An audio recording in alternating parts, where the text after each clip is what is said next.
Hey everyone, I hope that you guys are doing amazing wherever you are. My name is Shikha, and in this video we'll be speaking about death and mortality. I have a friend here in Chiang Mai who's going through a tough time, and she's a little bit suicidal and depressed and all that. And I obviously am there for her as much as possible, but I can't be there for her 24/7. And so I was really afraid, and so I recommended her to go to a therapist. Long story short, she still didn't go to a therapist and she's still dealing with her stuff, right? Yesterday before, Monday or Sunday, she witnessed an accident, right? So what happened was she was walking down the street and there are these red cars, these red taxis that roam around all around Chiang Mai. If you've been here, you've probably seen them. And she noticed one of them hit a girl. She was walking on the street or she was on a motorbike, something around that. I don't know the details, but my friend heard the crunch of bones, like metal hitting bones. And if you ever heard that crunch, I've only heard it once. It's something you can never forget. And this girl who's hit by the song Tao, by the taxi, is probably going to be paralyzed for life, or that's what they think. And that moment, this friend of mine, saw that. And she realized how precious her own life is, right? And that's the reason meditating on death and mortality is such an important aspect of being a human being right now. Because we live such easy lives, easy in comparison to the people who lived when there was war or strife, or I'm talking about people who are living in the first world countries. Most of us don't have to worry about being bombed all the time. Obviously, there are people right now on this planet who are worrying about that. But if you're watching this on YouTube, I'm guessing that you're in a safe home with a good internet connection, with food in the fridge, and things like that, right? So a lot of us don't have to worry about a lot of random things like being blown up to bits or having to pay exorbitant interest rates on our land to our landlords, things like that, things that we don't have to worry about. So we can sit down and we can ask these questions of what is my life all about? And once you start asking all those questions, it really feels sometimes that you're on this path that is confusing. I get it. It's so confusing at times. What are you supposed to be doing on this planet? Are you supposed to serve others? Are you supposed to do your own work? Are you supposed to be creative? Are you supposed to listen to your parents? Are you supposed to be a good daughter? Are you supposed to be a good wife? What are you supposed to do? Because everything is dragging you into different directions all over the place. You have to choose one direction. And so which direction do you choose? Everyone tells you to follow your heart. But if you follow your heart, then you're going to disappoint a lot of people in your life. And are you willing to do that? Is that all right to do? Is it all right to upset all the people in your life to live your life? Yeah. So these are questions that different people ask. Different people answer them differently as well. I have chosen to be selfish and live my creative life and disappoint my parents and my family, right? And that's the choice that I've made. It's a choice that I've made because this is important to me. And family perhaps is not as important, even though they are really important to me. My creative work comes first to me. Right? For some other people I know, my friends have chosen their family over their creative work. And so instead of doing their writing and their creative work, they've chosen to have families, they've chosen to be a wife, a mother, and all that. And that's their choice. It doesn't mean that their choice is wrong or my choice is right, but it's our own choices, right? But we make these choices, we don't know if we're doing it right. But what we can know is if we can just meditate on our death, meditate on our mortality, and think about it constantly, and constantly thinking about, okay, what if I was dead tomorrow? How would I want to live today? What if I was dead next year? How would I want to live this year? What if I was dead in 10 years? What would I want to do for the next 10 years? What if I was dead tomorrow, like the next second? Am I living exactly the way I want to live right now? Constantly asking these questions. And this friend of mine noticed the mortality of a human being right in front of her, being crunched to almost death, right? And that really triggered something in her. So all of a sudden, she is so motivated.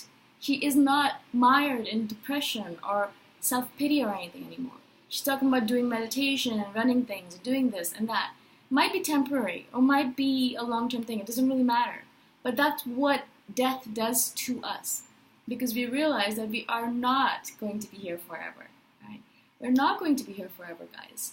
It's such a dire topic, but it's also really fascinating to me because as soon as you start thinking about it, you start really truly believing and learning what's important to you. You know, if you have a near-death experience, you really start thinking, okay, I haven't been living my life the way I want to. I haven't been doing the things that I really want to. What am I going to do now? How am I going to change that? Right? That's the reason I constantly tell myself, you know, Shikha, you're going to be dead soon. What do you want to do? What do you want to do with the rest of your time here? Perhaps I've already lived half my lifetime. Perhaps I've lived more than that. I don't know how much time I have left. It could be dead tomorrow. I could be dead next year. You know, I don't know. But what am I going to do with this limited time that I have right now? And the answer always comes back to me is that I want to create. I want to create and I want to teach. I want to create and I want to teach. I want to do these videos, so I'm creating and teaching at the same time. I want to create the membership site, so I'm creating and teaching at the same time. I want to do the podcast, the blog posts.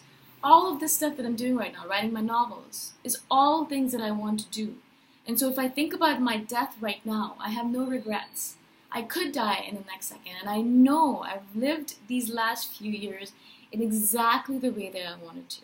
Exactly the way I wanted to.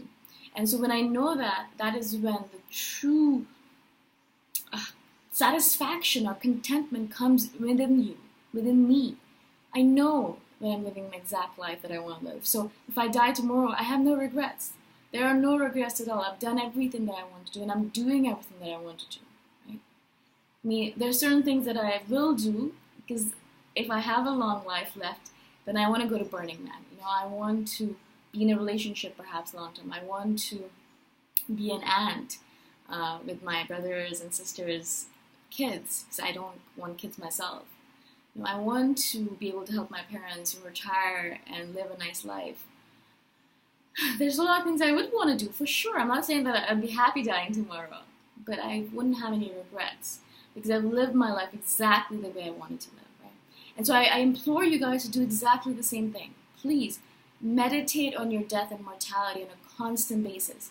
You might think it's a very depressing thing to do, but it actually is motivating, it's energizing, it's vitality inducing. You know, all of a sudden you're like, okay, everything seems so clear. You can see everything so clearly. You're like, okay, this is not something that I want to do with my life, because if I'm going to die tomorrow, I don't want to do that. That's something that I'm not going to spend my time on. You start hanging out with people that you really care about, and you really want to hang out with, and you stop hanging out with people that are toxic or people that you don't want to be with, because your time is limited, right? I've let go of so many of my friends in the last few months, years, because they were not the right people for me. They were bringing me down. They were not interested in my journey. They weren't supportive, and so they're gone, right? And they're not good people. It's nothing to do with them. It's just they're not. My limited time on this planet is going to be devoted to people that I really want to hang out with, projects that I really want to do, and situations or countries or things that I really want to spend my time, energy, and money on. And if I don't do that, then I am basically telling myself that if I die tomorrow, my time isn't precious, and I can do whatever I want because my time isn't precious. I mean, again, you are going to come back, right? You're going to come back. I believe we're all going to be reincarnated, so we're going to come back. We're going to get another chance at this, right? But still, I mean, this is your life. This is your one precious life. You don't know how you're going to come back. You might come back as an ant. Again, I mean, it doesn't really happen. You don't actually go back and forth between human and animal. But you might come back in a situation where you're not able to enjoy all these privileges. Maybe you'll come back in a country that is hit by terrorism or strife or poverty or things like that. So you might not be able to do all this creative work, right? So let's do this work right now. We're living in a country, in a situation where we are able to do all this work. Why are we focusing our energies on not doing all this important work, right? Focus on your mortality and your death, and use that as a motivation, as a tool to push you to do things that you're resisting and procrastinating on. I hope this makes sense to you guys. I hope that you guys have an amazing day wherever you are. Please, if you want to join my team, you can do that at Patreon, patreon.com/boomshikha. I'll talk to you guys the next time around. Bye for now.